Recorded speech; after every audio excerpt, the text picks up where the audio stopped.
Excited na si Uncle Drew maka-second round ng playoff. Kaya naman ang Dallas tinapos na ang laban sa third quarter pa lamang. Daniel Gafford mamaw sa ilalim. Pinagpipitik lang sa loob ng paint si Zubac. Luka Magic pinaiyak ang LA Clippers. Labanan ng asul at sa puti. Tara, kaya kung di ka pa nakasubscribe, subscribe na sa aking munting YouTube channel para lagi kang updated sa mga bagong videos.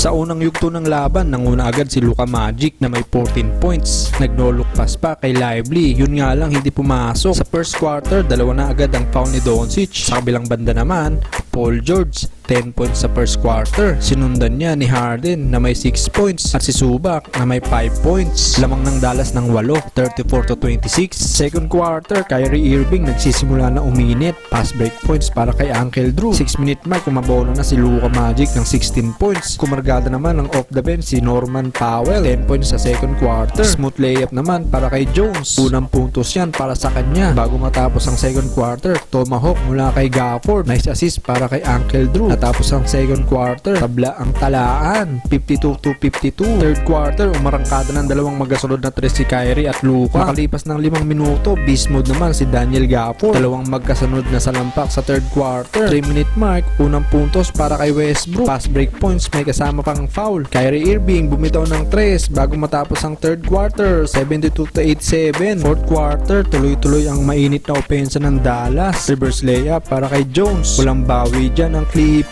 Lamang ng double digit ang Dallas, 76-96. Kyrie Irving unstoppable, dalawang magkasunod na double step back, isang tres at isang 2 points. Samantala, PG-13 tahimik sa fourth quarter. Last 2 minutes, babasa 14 ang kalamangan ng Dallas. Alaga na rin dyan ang Mavs, baka masulot pa. Kaya sa dulo, panalo ang Dallas. Pasok sa second round ang Mavs Nation.